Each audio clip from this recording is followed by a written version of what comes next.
अस्सलाम वालेकुम, कैसे हैं आप सब लोग? उम्मीद है कि खैरियत से होंगे और अल्हम्दुलिल्लाह मैं भी बिल्कुल ठीक हूँ। एक्चुअली बिल्कुल ठीक तो नहीं हूँ लेकिन मोस्ट ऑफ़ ठीक ही हूँ। यहाँ पर जो है ना मैं आपसे शेयर करने लगी हूँ थोड़ी बहुत प्रिपरेशंस जो कि मैंने अपनी एनिवर्सरी के लिए की थी। सबसे पहले मैं केक बना रही हूँ, इसके इंग्रेडिएंट्स बता देती हूँ। यहाँ पर मैंने लिया है ऑलमोस्ट 3 कप मैदा, ठीक है? उसमें मैंने डाला है 7 ग्राम्स सॉल्ट, तकरीबन ये बनेगा 1 टीस्पून से थोड़ा सा ज़्यादा, ठीक है। साथ में मैंने डाला है इसमें बेकिंग पाउडर मैंने इसमें डाला है तकरीबन 7 ग्राम्स वो भी। और इसके साथ मैंने जो है ना इसमें डाला है बेकिंग सोडा, वो भी मैंने जो है ना वो 7 ग्राम्स डाला है। एक्चुअली मैंने ये रेसिपी जो है ना मेरे पास 2 कप्स मैदे से थी और बाकी मैं इम्प्रोवाइज़ कर रही हूँ। तो मैं ऐसा करूँगी कि जो 2 कप्स का प्रॉपरली रेशो है ना वो मैं डिस्क्रिप्शन बॉक्स में मेंशन कर दूँगी और वहाँ से जो है ना आप लोग फिर सारी रेशो देख सकते हैं। तो मैंने ये बेकिंग पाउडर अब डाला है, पहले मैंने बेकिंग सोडा डाला था, अब मैंने बेकिंग पाउडर डाला है, ठीक है। इसके बाद मैं इसमें डाल रही हूँ कोको पाउडर, ठीक है। कोको पाउडर मैंने इसमें डाला है तकरीबन 50 ग्राम्स, यानी कि बनेगा आपका 1/4 कप से हाफ़ कप, ठीक है। हाफ़ कप आप डाल लें। जब भी आप कोको पाउडर यूज़ करें तो उसमें आप लोग ट्राई करें कि आप कॉम्बिनेशन ऑफ बेकिंग पाउडर और बेकिंग सोडा दोनों इस्तेमाल करें, ठीक है ना। तो उससे एक तो आपकी राइजिंग अच्छी होगी और केक स्पॉन्जी भी बहुत बनेगा। अगर आपको बहुत ज़्यादा राइज़ नहीं करना है केक, क्योंकि वैसे भी जब हम बहुत ज़्यादा लेयर्ड केक्स बना रहे होते हैं तो बहुत ज़्यादा राइजिंग नहीं हमें चाहिए होती है, तो बेशक आप जो है ना वो बेकिंग पाउडर स्किप कर दें, खाली बेकिंग सोडा यूज़ कर लें, या बेकिंग सोडा स्किप कर दें, बेकिंग पाउडर यूज़ कर लें, ठीक है। लेकिन better to use combination of both for chocolate cakes जब आप कोको पाउडर यूज़ करें। इसके बाद मैंने लिए हैं 3 अदद अंडे और उसमें मैंने डाल रही हूँ तकरीबन 1.5 कप चीनी, ठीक है। फिर मैंने इसमें डाला है तकरीबन 2 टीस्पून वनीला एसेंस और अंडे और चीनी के इस मिक्सचर को मैं अच्छी तरह से बीट कर लूँगी जब तक कि ये फ्लफ़ी सा मिक्सचर नहीं बन जाएगा। ये देखिए फ्लफ़ी सा मिक्सचर बन गया है।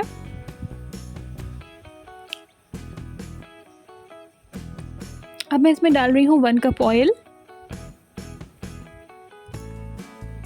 अगेन इसको मैं बीट करूँगी।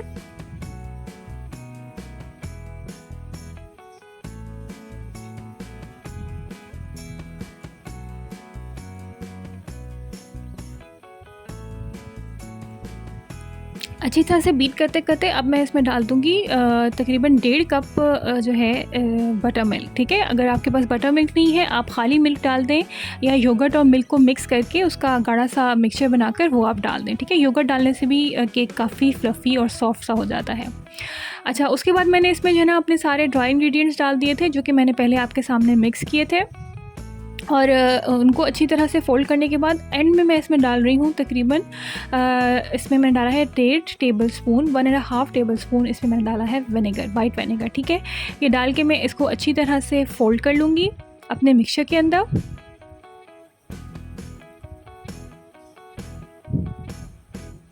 और ये मिक्सचर मैंने बनाया है 3 लेयर्ड केक के लिए, ठीक है। तो इसलिए इसको मैंने 3 डिफरेंट जो है वो पैन्स में डाल लिया है।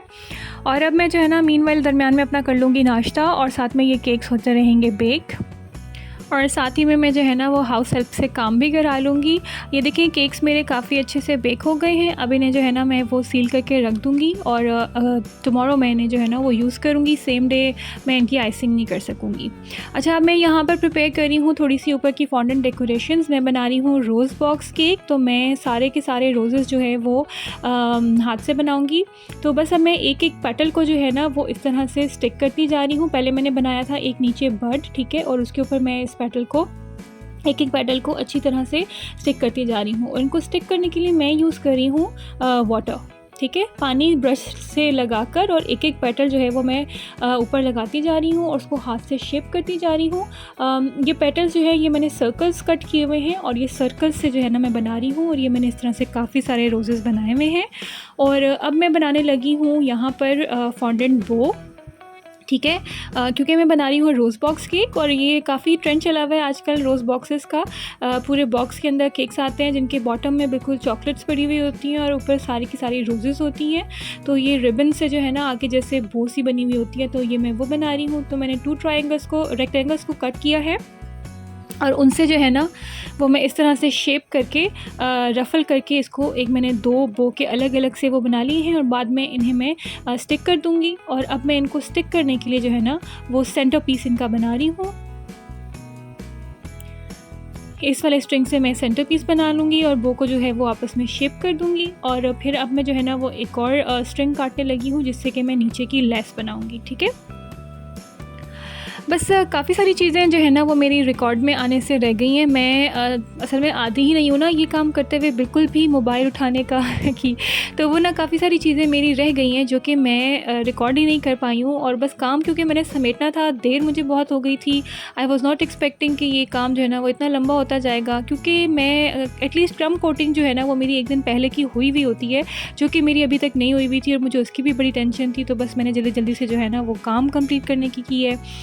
तो बस काफ़ी सारी जो है ना मेरी वो रिकॉर्डिंग रह गई है, लेकिन ख़ैर जितनी भी हो गई है वो हो गई है। चीज़ें भी उस तरह से नहीं हुई हैं जिस तरह से मैंने प्लान की हुई थी, लेकिन खैर जितना भी मैंने किया है बहुत मोहब्बत से, बहुत प्यार से किया है और मेरे घर वाले उसी में खुश हो जाते हैं जितना भी मैं करती हूँ। और मेरे हस्बैंड मुझे हमेशा यही कहते हैं कि नहीं किया करो और बस मैं जो है ना चीज़ों को थोड़ा एंजॉय कर लिया करो। लेकिन मुझे बड़ी खुशी मिलती है जब मैं इतनी मेहनत करती हूँ और एंड में जो है ना वो मेरे बच्चे और मेरे घर वाले इन चीज़ों को देख के खुश हो जाते हैं। ठीक है, इम्परफेक्ट होते हैं, बहुत परफेक्ट केक्स नहीं होते हैं, बहुत परफेक्ट चीज़ें नहीं होती हैं, लेकिन हमेशा हमें ये मेमोरी रहती है कि हाँ ठीक है, हमने एक-एक चीज़ अपने हाथ से की है और अपने इन लम्हों को यादगार बनाया है। तो इट्स ओके, इम्परफेक्शंस हैं, they are part of life, but इन्हीं चीज़ों में खुश रहना, इसी का नाम ज़िंदगी है। तो खैर एंड रिज़ल्ट अच्छा है, चीज़ें रिकॉर्डिंग में आने से रह गई हैं, बट अगर आप में कोई इनमें से कोई क्वेश्चन वगैरह होगा तो I can do that separately, कोई मसला भी नहीं है। तो ये डिफरेंट कलर के मैंने रोज़ेज़ बना लिए थे। ये रोज़ेज़ बनाए हैं मैंने गम पेस्ट से, तो ये अच्छी तरह से ड्राई हो गए थे और ये मुझे कम लग रहे थे, तो इसलिए मैंने रात को एक और बैच बना लिया था रोज़ेज़ का। तो बस अभी काम कंप्लीट हो गया है और इसके बाद मैंने जो है ना वो जाना था मेहंदी लगवाने के लिए। उसका भी मैंने टाइम जो है वो काफ़ी सारा टाइम लग गया क्योंकि पार्लर पे रश था काफ़ी ज़्यादा, तो बस आते आते बहुत देर हो गई। खैर अब मैंने वापस आके मैं केक्स तो क्रम नहीं कर सक रही थी, तो मैंने सोचा चलो एटलीस्ट मैं जो है ना बटर क्रीम बना लेती हूँ। मैंने क्या किया है, 500 ग्राम बटर लिया है, उसमें मैंने डाली है 400 ml चिल्ड, बिल्कुल ठंडा फिर से निकला हुआ कॉन्डेंस्ड मिल्क। ठीक है, बटर को पहले मैंने बीट कर लिया था, उसको मैंने अच्छी तरह से क्रीम कर लिया था और फिर उसके बाद मैंने इसमें डाला है कॉन्डेंस्ड मिल्क और उसको आपस में बीट किया है। तो ये देखें कितनी अच्छी सी हार्ड कंसिस्टेंसी की बटर क्रीम बन गई है। I don't prefer this butter cream much, लेकिन चूँकि जब आपको जल्दी में काम करना हो तो अमेरिकन बटर क्रीम से मुझे ये क्रीम बेहतर लगती है, क्योंकि एटलीस्ट इसमें ग्रिटी सा नहीं होता। ठीक है, अब मैं बना रही हूँ कैरेमल चीज़ केक फिलिंग। उसके लिए मैंने क्या किया है, 300 ग्राम क्रीम चीज़ ली है, उसमें मैंने 3 टेबलस्पून जो कल आपके साथ कैरेमल सॉस प्रिपेयर की थी 4 टेबलस्पून मैंने वो डाली है। अगेन से मैंने इसको अच्छी तरह से विस्क कर लिया है और साथ में मैंने इसमें डाल दी थी 300 ही ग्राम बटर क्रीम, जो कि मैंने अभी आपके सामने प्रिपेयर की है। ठीक है, तो ये बन गई हमारी कैरेमल क्रीम चीज़ फिलिंग। अब ये दोनों मेरी फ्रॉस्टिंग्स तैयार हो गई हैं। तो अब रात काफ़ी हो गई है, 12:30 का टाइम हो गया है, तो बस मैं सोती हूँ क्योंकि बच्चों ने सुबह स्कूल भी जाना है, तो बाकी का काम सुबह उठ के करूँगी। तो बस अब यहाँ पर सुबह हो गई है, बच्चों को स्कूल भेज दिया है, हाउस हेल्प आई हुई है, उसके साथ साथ सफाइयाँ करवा रही हूँ। थर्सडे है, थर्सडे तो मेरा क्लीनिंग डे होता है, लेकिन बस जितना मैं करवा सकी थी काम उसके साथ मैंने करवा लिया था। तो आज मैंने क्या काम करवाया था, बस मैंने सारी चीज़ें वगैरह उठवा के हर कोने कोने में से वैक्यूम लगवा लिया था पूरे घर का, और बस फिर साथ में मैं आ गई थी कि यहाँ पर केक को स्टैक करने के लिए। ऑलरेडी जो है ना वो 11 बजे हुए थे और थर्सडे को बच्चे भी स्कूल से जल्दी आ जाते हैं, तो बस टाइम शॉर्ट था और काम जो है ना वो फटाफट मैंने निपटाना था। तो बस अब मैंने क्या किया है, यहाँ पे मैंने जो है वो पहले मैंने सिंपल सिरप से केक को सोक किया हुआ था। अगेन मुझे जहाँ जहाँ ड्राई पैचेस लगे मैंने दोबारा से सिंपल सिरप डाल लिया है, और ये सिंपल सिरप भी मैंने अपने पिछले व्लॉग में आपसे शेयर कर लिया था। अब मैं क्या कर रही हूँ, पहले मैंने ली है सिंपल बटर क्रीम, उससे मैंने जो है वो एजेस बना लिए हैं। अब इसके अंदर मैं बना रही हूँ, डाली है मैंने कैरेमल चीज़ केक वाली फिलिंग। अच्छा, ये बटर क्रीम से मैं क्यों एजेस बनाती हूँ, इसलिए ताकि अंदर की जो फिलिंग है ना वो बाहर ना निकल जाए और केक स्लाइड ना कर जाए। इटसेल्फ मैंने जो अपनी केक की लेयर्स बेक की हैं ये काफ़ी हैवी लेयर्स हैं, इनका वेट भी बहुत ज़्यादा होता है। सो ये जो बटर क्रीम होती है इसमें होल्ड करने की कंसिस्टेंसी और ग्लू करने की कंसिस्टेंसी बहुत अच्छी होती है। तो इस वजह से जो है ना वो मैं कॉर्नर से इसको सील कर देती हूँ ताकि फिलिंग बाहर ना निकले और केक स्लाइड ना कर जाए। मैंने ये जो है ना वो एक कॉर्नर में डबल एजेस क्यों बनाए, क्योंकि वहाँ से मेरा केक जो है वो थोड़ा सा डाउन था और लेयर्स जो है वो मैंने टाइम कम होने की वजह से इनको बिल्कुल ऊपर से जो है ना वो शेप में नहीं लेकर आई थी। तो बस मैंने ये जो है ना अंदर से बटर क्रीम से उसको शेप कर लिया। इसी तरह से मैंने ऊपर सेकंड लेयर भी लगा दी है और बस अब मैं ऊपर जो है ना वो थर्ड लेयर लगाकर और उसको क्रम कोट कर लूँगी। ये थर्ड मैंने केक की लेयर लगाकर और ऊपर मैं सबसे पहले क्या करने लगी हूँ डॉबल्स, क्योंकि जब भी आप क्रीम चीज़ से हैवी बेस केक बनाते हैं ना फ़ौरन से आप उसको इस तरह से सिक्योर कर लिया करें, क्योंकि क्रीम चीज़ जो है ना वो बहुत जल्दी स्लाइड हो जाती है। और अब मैं इस पर क्रम कोट करने लगी हूँ और क्रम कोट जो है वो उसका मकसद यही होता है कि बस केक को जो है ना वो आप इसके अच्छी तरह से क्रम सिक्योर करके और इसके ऊपर जब आप फाइनल कोट करें तो क्रम्स जो है ना वो उसको ख़राब ना करें। और क्रम कोट जो है ना उसको ज़रूरी नहीं है कि वो बहुत ज़्यादा नीट हो, बस हमने जो है ना सारे केक के क्रम्स को सिक्योर करना होता है। वैसे मैंने आपको जो है ना वो केक कवर करने की एक सेपरेट वीडियो भी बनाई हुई है, तो आप लोग उसको जाके डिटेल में देख लीजिएगा। यहाँ पे मैंने जल्दी से वीडियो को स्किप किया है क्योंकि ऑलरेडी बहुत लंबा व्लॉग हो गया हुआ था और इस तरह से जो है ना बस इंटरेस्ट भी नहीं रह जाता मेरा ख्याल है ऑडियंस का, और लोग देखते भी नहीं है। तो खैर बस मैंने सिर्फ यहाँ पर क्या किया है, क्रम कोट करके केक को सील कर दिया है। अब इसको मैं थोड़ा सा चिल कर लूँगी। ओके, चिल हो गया है केक मेरा, मैंने दोबारा इसको निकाला है और अब मैं क्या कर रही हूँ, जहाँ पर केक को जहाँ से केक डी शेप हुआ हुआ है सिर्फ वहाँ से मैं केक को शेप कर रही हूँ, ठीक है। और वहाँ पर मैं बटर क्रीम लगाकर और प्रॉपर शेप में लेकर आ रही हूँ। ये मैंने बनाना है फॉन्डेंट केक, फॉन्डेंट से इसको कवर करना है, इसलिए ऊपर की कोटिंग की ज़रूरत भी नहीं है। अगर आपका केक बहुत ही परफेक्ट शेप में बना हुआ है और बहुत टॉल भी नहीं है तो आपको सेकंड कोट करने की ज़रूरत ही नहीं है। आप डायरेक्ट क्रम कोट के बाद ऊपर फॉन्डेंट से इसको कवर कर सकते हैं। और ये देखिए मैंने बहुत जो है ना वो नीट कर लिया है, एजेस बना लिए हैं, मेरा क्यूब सा बन गया है। इसको मैं थोड़ी देर और चिल करूँगी और इसके बाद मैं जो है ना इसको फॉन्डेंट से कवर करूँगी, ठीक है। तो ये मैंने आपको चारों तरफ से दिखा दिया है।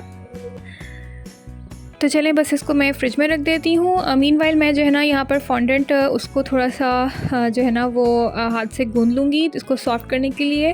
फॉन्डेंट भी मैंने रात को जाने से पहले प्रिपेयर कर ली थी, लेकिन बस ये भी रिकॉर्डिंग में नहीं आई है। एक्चुअली बस कैमरा पकड़ने की इतनी ये काम करते हुए ना कैमरा बिल्कुल पकड़ने की आदत ही नहीं है और फैलावा किचन में इतना हुआ था कि ऑनेस्टली ट्राइपॉड रखने की जगह भी नहीं थी तो बहुत सारी चीज़ें जो है ना वो मैंने बस इस वजह से भी स्किप कर दी हैं कि प्रॉपरली कोई सेटअप ही नहीं बन रहा था चीज़ें रिकॉर्ड करने का। बट इंशाल्लाह नेक्स्ट टाइम मैं ऐसा करूँगी कि कभी कोई इवेंट नहीं होगा तो कोई भी अगर आप लोगों को केक वगैरह चाहिए है वो मैं बना के तो प्रॉपरली हर स्टेप की वीडियो बना लूँगी। मैं कोई प्रोफेशनल नहीं हूँ, पहले भी मैंने बताया था, बस अपने शौक़ से ही काम करती हूँ। तो बस जो कुछ मैंने सीखा है अगर वो किसी के काम आ सकता है, आप लोग उससे कुछ लर्न कर सकते हैं तो मुझे बहुत खुशी होगी।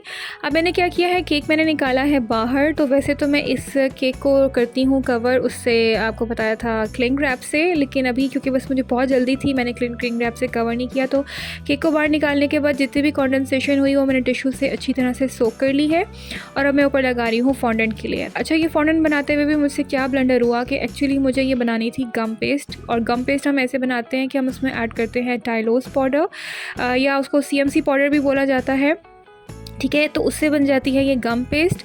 लेकिन मैं उसमें ये ऐड करना भूल गई थी और ये मैंने इसीलिए बड़ी काटी थी कि मैं इसको एक्सटेंडेड एजेस बनाना चाह रही थी। लेकिन चूँकि अब मैंने इसमें CMC नहीं डाला था तो क्या हुआ कि ये जो है ना अब ऊपर खड़ी नहीं हो रही थी। खैर अभी मैं जो है ना इसको ट्रिम ऑफ कर दूंगी और मैं इम्प्रोवाइज़ कर लूँगी, ऊपर अलग से एक एज बना के एक्सटेंड कर लूँगी इसको।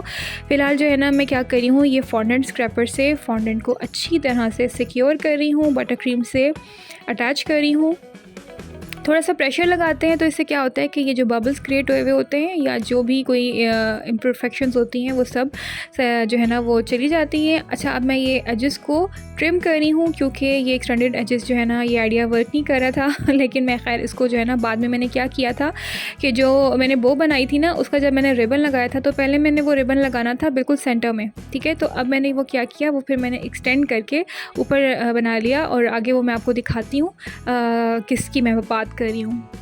तो अब मैं यहाँ से सारे एजेस जो है उनको नीट कर रही हूँ और ये फॉन्डेंट को आपस में स्टिक करने के लिए हम लोग वाटर इस्तेमाल करते हैं, ठीक है।